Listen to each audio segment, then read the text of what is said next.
Olá, meus irmãos, que a graça e a paz do Senhor Jesus já esteja com cada um de nós. Sejam todos muito bem-vindos a mais um vídeo de estudo aqui do nosso canal Revelaction.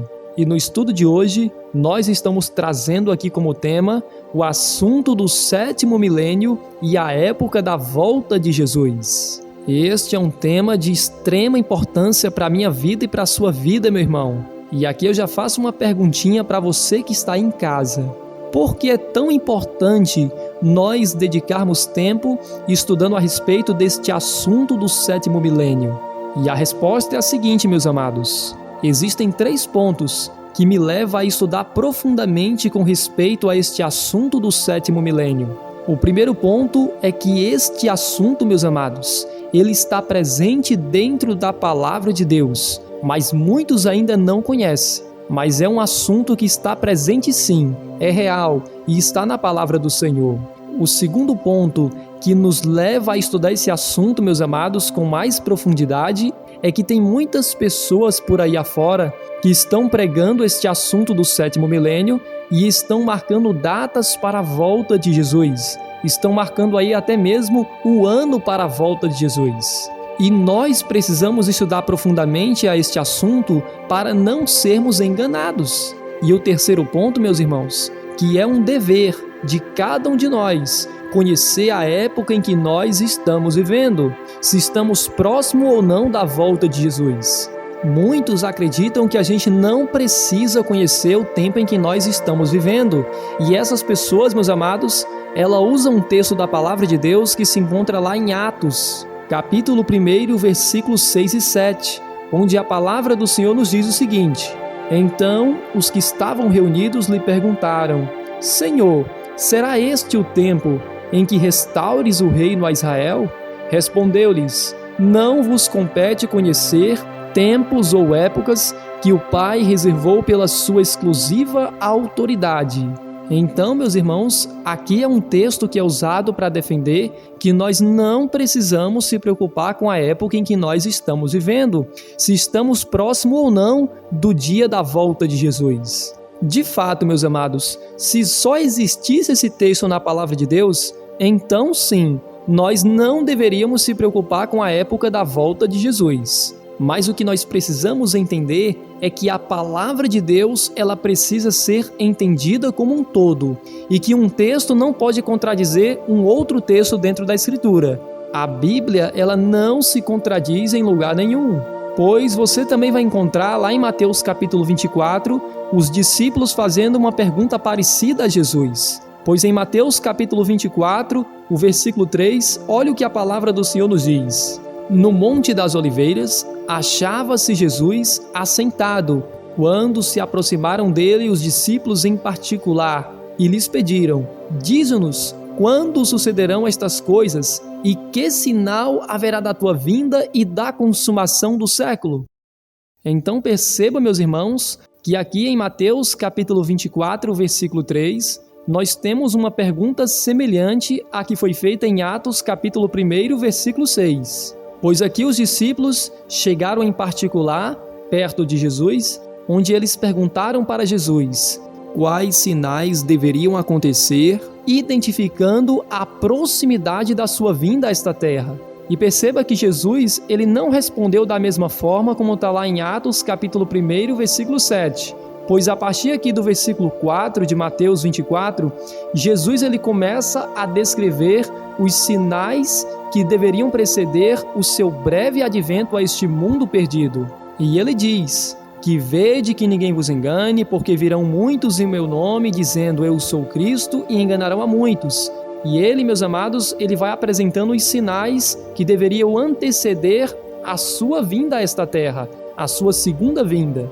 E lá no versículo 32 e 33 de Mateus capítulo 24, Jesus diz assim: Aprendei, pois, a parábola da figueira, quando já os seus ramos se renovam e as folhas brotam, sabeis que está próximo o verão. Assim também vós, quando virdes todas essas coisas, ou seja, todos os sinais que ele apresentou em Mateus aqui capítulo 24, sabei que está próximo às portas. E aí ele diz aqui no verso 34, em verdade vos digo que não passará esta geração sem que tudo isto aconteça. E o versículo 35 ele diz, passará o céu e a terra, porém as minhas palavras não passarão. Mas a respeito daquele dia e hora, ninguém sabe, nem os anjos do céu, nem o Filho, senão o Pai. Então perceba, meus amados, que de acordo aqui com esse texto, Jesus nos mostra que é nos exigido saber a proximidade da sua breve volta, porque se assim não fora, o próprio Cristo não teria respondido aqui à pergunta dos discípulos, mas ele responde com muito carinho e ele prega um sermão inteiro para mostrar esses sinais que deveriam anteceder a sua breve volta. E o versículo 33 aqui de Mateus 24, ele deixou muito claro quando ele diz, assim também vós, quando virdes todas estas coisas, ou seja, todos estes sinais, sabeis que está próximo às portas, sabeis que a volta de Jesus já está próxima. Então, meus irmãos, se o próprio Cristo quer que nós venhamos a entender os sinais que nos ajudam a entender a proximidade da sua vinda, como entender as palavras de Cristo mencionadas em Atos capítulo 1, versículos 6 e 7, onde ele diz que não vos compete nós conhecermos os tempos ou épocas que o Pai reservou pela sua exclusiva autoridade. Como é que a gente entende essas palavras de Cristo? E meu amado, se você for novo aqui no nosso canal Revelaction, não deixe de se inscrever no canal e ative o sininho das notificações, para que você não perda nenhum conteúdo novo que nós lançarmos aqui dentro do canal Revelaction. Meus irmãos, o leitor sincero da Palavra de Deus sabe de que a Bíblia não se contradiz aqui em lugar nenhum, e que o próprio Cristo não poderia estar se contradizendo a si próprio, quando lá em Mateus capítulo 24 ele falou uma coisa, e aqui em Atos capítulo 1, versículo 7, ele falou uma outra coisa completamente diferente, se contradizendo a si próprio. É claro que Jesus não ia se contradizer nas suas palavras. O que realmente Jesus está dizendo aqui para os discípulos, meus irmãos, é que eles não precisam se preocupar com o tempo aqui da volta de Jesus, pois no momento certo tudo será revelado. No momento certo todos os sinais deverão se cumprir, anunciando a chegada do Rei dos Reis e Senhor dos Senhores. Jesus está mostrando para eles que eles não precisam ficar ansiosos, meus irmãos, com respeito aqui à proximidade da sua breve volta, porque no momento certo tudo vai ser colocado no seu lugar, tudo vai se encaixar perfeitamente.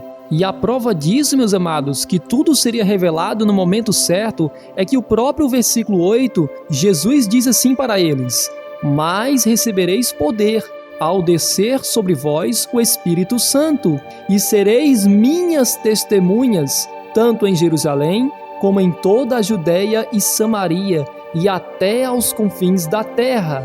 Então veja aqui, meus irmãos, que os discípulos não ficariam eternamente na escuridão com respeito à época da volta de Jesus, pois o próprio Cristo estava dizendo para eles que eles deveriam receber o seu Santo Espírito.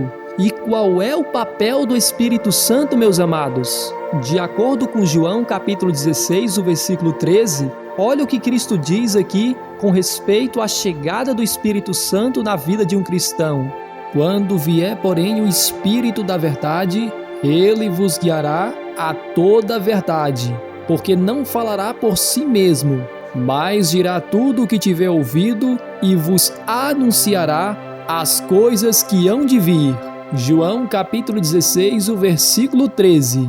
Então perceba, meus irmãos, que aqui está dizendo que quando os discípulos eles recebessem o Espírito Santo de Deus, o Espírito Santo os guiaria a toda a verdade. E uma destas verdades, de acordo com o próprio versículo 13, aqui diz, mas dirá tudo o que tiver ouvido e vos anunciará. Anunciará o quê? As coisas que hão de vir, as coisas que hão de acontecer. Então os discípulos poderiam ficar tranquilos que tudo no momento certo seria revelado, pois eles ainda haveriam de receber o Espírito de Deus. E a partir daí eles seriam testemunhas do próprio Senhor Jesus, anunciando a sua breve volta a este mundo que estaria corrompido pelo pecado pela iniquidade.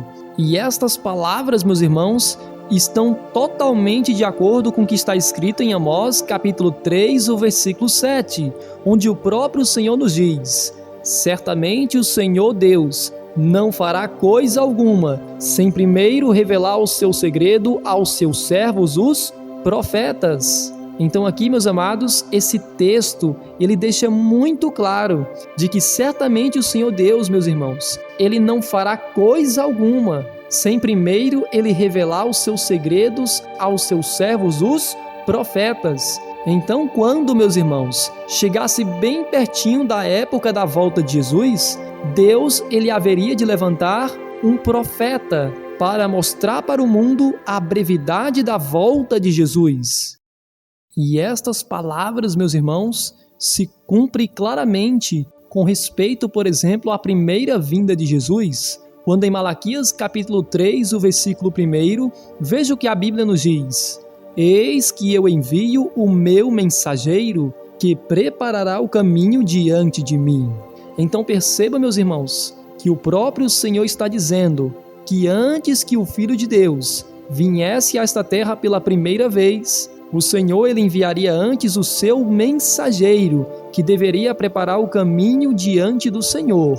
E qual seria este mensageiro que foi enviado para preparar o caminho diante de Deus? Este mensageiro, meus amados, era o próprio profeta João Batista, onde a própria palavra de Deus nos mostra que ele era o mensageiro que deveria preparar o caminho diante do Senhor Jesus. Em Mateus capítulo 3, os versos 1 até o versículo de número 3, nós lemos o seguinte: naqueles dias apareceu João Batista pregando no deserto da Judéia e dizia: arrependei-vos, porque está próximo o reino dos céus. Porque este é o referido por intermédio do profeta Isaías: voz do que clama no deserto, preparai o caminho do Senhor, endireitai as suas veredas. E veja, meus irmãos, que aqui cita a profecia do profeta Isaías, mostrando claramente que João Batista era aquele que deveria preparar o caminho diante do Senhor,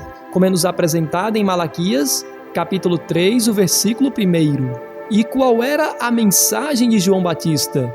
Veja que João Batista nos diz: arrependei-vos, porque está próximo o reino dos céus. Aqui, meus amados, João Batista anuncia a chegada do reino da graça de Cristo, que deveria ser estabelecido com a primeira vinda de Cristo a esta terra. E foi exatamente isso que aconteceu, pois 3 anos e meio depois, o próprio Cristo foi imolado numa cruz, escancarando a porta da graça, escancarando a porta da salvação para todos os povos, multidões, nações e línguas, para que todo aquele que crê em Jesus como seu Senhor e Salvador de suas vidas não venha a perecer, mas venha a ter a vida eterna em Cristo Jesus. Então perceba, meus irmãos, que assim como o Senhor, ele levantou um mensageiro, preparando o caminho diante da sua primeira vinda, é claro que ele também enviará um profeta de Deus, um mensageiro de Deus,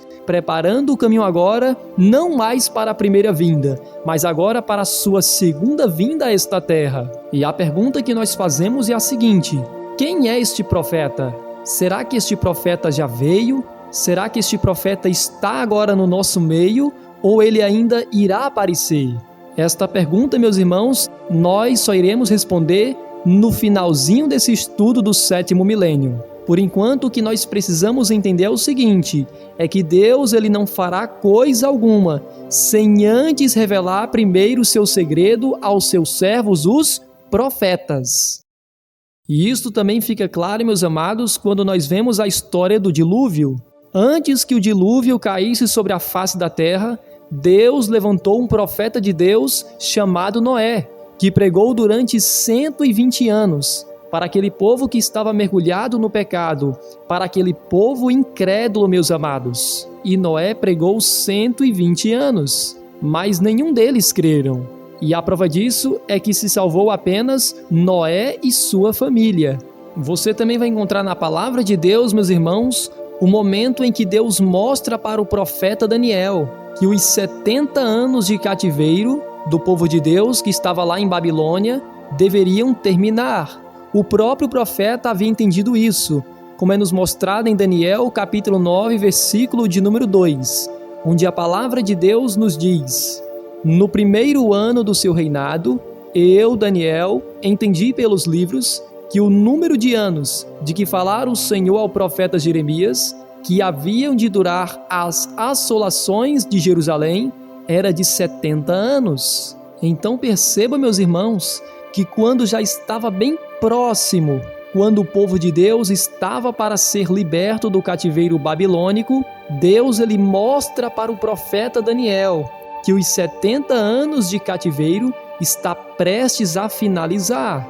E isso também nos mostra, meus amados, que nenhuma profecia da Escritura pode ser entendida antes da chegada do seu tempo, pois o profeta aqui, ele só entendeu a profecia quando esta profecia já estava bem próximo de se cumprir.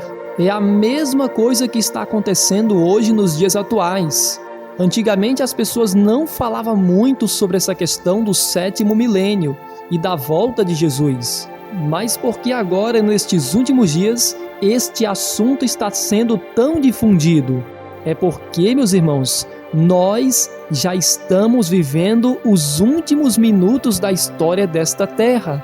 Breve Jesus voltará. Literalmente, breve Jesus voltará. E eu e você, nós precisamos estar preparados para a breve volta de Jesus. Mas, meus amados, nós precisamos levar muito a sério as palavras de Jesus mencionadas em Mateus, capítulo 24, versículo 36, onde o Senhor Jesus nos diz: mas a respeito daquele dia e hora, ninguém sabe, nem os anjos dos céus, nem o Filho, senão o Pai. Isto significa, meus amados, que nós não podemos marcar nenhuma data para a volta de Jesus. Nós não podemos afirmar um ano para a volta de Jesus. Muitos que anunciaram um ano para a volta de Jesus, meus amados, trouxe grande decepção para o povo de Deus. E nós não podemos cair nesse erro novamente, de marcar datas, anos para a volta de Jesus. Se o conteúdo deste vídeo estiver abençoando a tua vida e a vida da tua família, meu irmão, então já deixa aquele joinha para fortalecer aqui o canal Revelaction e não se esqueça de compartilhar este vídeo com o máximo de pessoas que você puder, para que mais pessoas venham ser abençoadas com o poder da palavra de Deus. E meus irmãos, como nós estamos falando a respeito do 7º milênio e a proximidade da volta de Jesus, automaticamente nós temos que falar deste número maravilhoso, que é o número 7.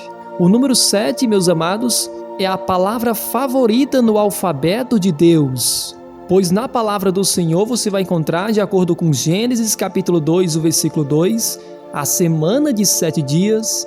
Em Gênesis capítulo 7, versículo 2, nós temos os animais limpos, que foram tomados para a arca de 7 em 7. Você também vai encontrar em Êxodo capítulo 25, versículo 37, as 7 lâmpadas para o candeeiro.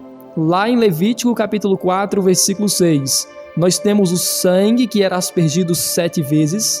Em Levítico 14, 16, o óleo era aspergido 7 vezes. Levítico 23, 15, nos fala a respeito dos 7 sábados cerimoniais. Em Levítico 23, 39, nós temos a festa de 7 dias. Em Números capítulo 12, versículo 15, Miriam ficou 7 dias fora do acampamento. Já em Deuteronômio capítulo 15, versículo 1, servos eram libertos dos credores depois de 7 anos. Em Josué capítulo 6, o versículo 4, nós temos ali 7 sacerdotes diante da arca com 7 trombetas. Já em Josué capítulo 6, o versículo 15, Jericó foi rodeada 7 vezes e no 7º dia, no livro de Rute capítulo 4, versículo 15, nós temos ali 7 filhos. Em Jó capítulo 42, o versículo 8, nós temos ali 7 bezerros e 7 carneiros. Em Salmo 119, verso 164, é nos apresentado ali um louvor a Deus 7 vezes ao dia. Em Atos capítulo 6, o versículo 3, nós temos ali um corpo de 7 diáconos. E já no livro do Apocalipse, ele está recheado com este número 7, pois em Apocalipse 1:4 nós temos as 7 igrejas, no mesmo verso nós temos os 7 espíritos, no versículo 12 do capítulo 1 nós temos os 7 candeeiros, no verso 16, no capítulo 1, nós temos as 7 estrelas. Em Apocalipse capítulo 4, verso 5, nos mostrados 7 lâmpadas. Em Apocalipse capítulo 5, verso 1, nós temos os 7 selos. No versículo 6 do capítulo 5, nós temos as 7 pontas ou os 7 chifres. No mesmo verso nos apresenta os 7 olhos. No capítulo 8, no versículo 2, nós temos os 7 anjos. No versículo 2 também nos mostrado as 7 trombetas. Em Apocalipse capítulo 10, o versículo 3, nós temos os 7 trovões. No capítulo 12, no versículo 3, tem ali as 7 cabeças. No mesmo versículo nos mostra 7 coroas. No capítulo 15, no versículo 1, nós temos ali 7 anjos e cada um deles recebe uma taça. Temos assim então as 7 pragas ou as 7 taças da ira de Deus. Em Apocalipse 17, versículo 9, nos mostrados 7 montes e 7 reis.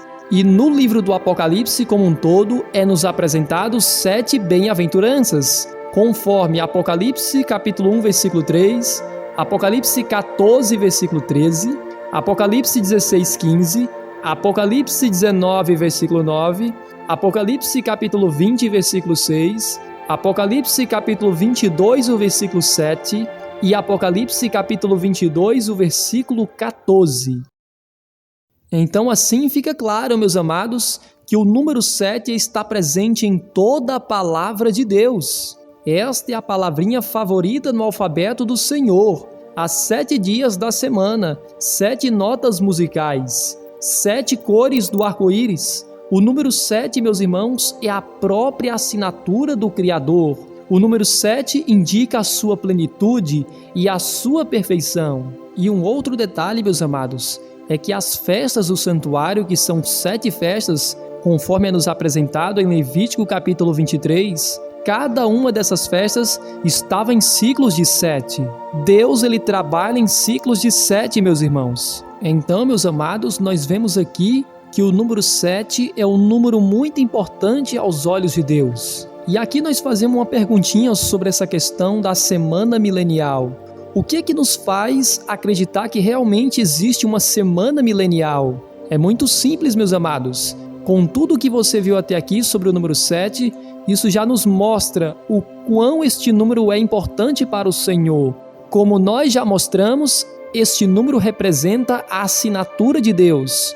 E um outro detalhe que faz com que nós venhamos a crer que existe uma semana milenial de 7.000 anos é o fato de haver também uma semana de anos. Nós sabemos que lá na criação foi estabelecida ali uma semana de 7 dias literais, mas o próprio Cristo nos mostra na sua palavra que um dia na profecia também representa um ano, conforme Números 14, 34 e Ezequiel capítulo 4, versículos 6 e 7. Então, desta forma, você teria 7 anos. E isto é nos mostrado claramente em Levítico capítulo 25, versos 1 a 7, onde o Senhor nos apresenta ali, meus amados, a semana de anos. Ele nos apresenta o sábado anual. E isso a palavra de Deus deixa muito claro, quando o versículo 3 e o versículo 4 nos diz, de Levítico capítulo 25, 6 anos semearás o teu campo, e 6 anos podarás a tua vinha, e colherás os seus frutos. Porém, no 7º ano haverá sábado de descanso solene para a terra, um sábado ao Senhor. Não semearás o teu campo, nem podarás a tua vinha. Então aqui a palavra de Deus deixa muito claro que assim como Deus havia estabelecido uma semana literal de 7 dias, Deus aqui nos mostra que Ele também tem uma semana de anos. E é interessante, meus irmãos, que assim como a gente encontra um dia representando um ano na palavra de Deus, quando a gente vai lá para 2 Pedro, capítulo 3, o versículo de número 8, veja o que a palavra do Senhor aqui nos diz. Há, todavia, uma coisa, amados, que não deveis esquecer, que para o Senhor um dia é como 1000 anos, e 1000 anos como um dia. Então, meus irmãos, veja que aqui nesse texto, nós também encontramos o princípio de que um dia pode representar 1000 anos na palavra de Deus. Então você encontra na palavra de Deus um dia representando um ano, mas também você encontra na palavra do Senhor um dia representando 1000 anos. E quando Pedro, meus amados, estava mencionando aqui esse texto, com certeza ele tinha em mente o que estava escrito em Salmos, capítulo 90, versículo 4, onde a palavra do Senhor nos diz: pois 1000 anos aos teus olhos são como o dia de ontem que se foi, e como a vigília da noite. Então aqui nós encontramos o mesmo princípio, meus amados, que um dia para o Senhor é como 1000 anos, e 1000 anos como se fosse um dia. É claro que nesses dois textos que nós acabamos de ler, o principal intuito aqui não é mostrar um princípio bíblico, mas sim a eternidade do nosso Deus, nos mostrando que o tempo do homem é diferente do tempo de Deus. Mas é claro que daqui também nós podemos extrair este princípio de que para o Senhor um dia pode representar 1000 anos. Logo assim nós cremos que, como existe uma semana literal de 7 dias, o Senhor também nos apresentou uma semana de anos, assim também nós cremos que existe uma semana de milênios, uma semana milenial. Amém, meus amados? Então, meus irmãos, nós vamos ficando por aqui com esse estudo. No próximo estudo, parte de número 2, nós iremos falar um pouquinho sobre o sábado, sobre a relação do sábado com a vinda de Jesus. Então, eu aguardo você, meu amado, no próximo estudo sobre esse assunto do 7º milênio. E que Deus te abençoe ricamente em nome de Jesus. E para que eu saiba que você chegou até aqui neste vídeo, meu amado, digita a seguinte frase aí abaixo nos comentários: Semana Milenial. Desta forma, eu saberei que você concluiu mais um estudo da Palavra de Deus aqui dentro do canal Revelaction. E se o seu desejo é entender mais sobre as profecias do livro do Apocalipse, então clica aqui neste vídeo que vai aparecer logo aqui nesta tela. E você terá a oportunidade de aprender mais sobre as profecias do livro do Apocalipse, verso por verso, desde o início até aqui.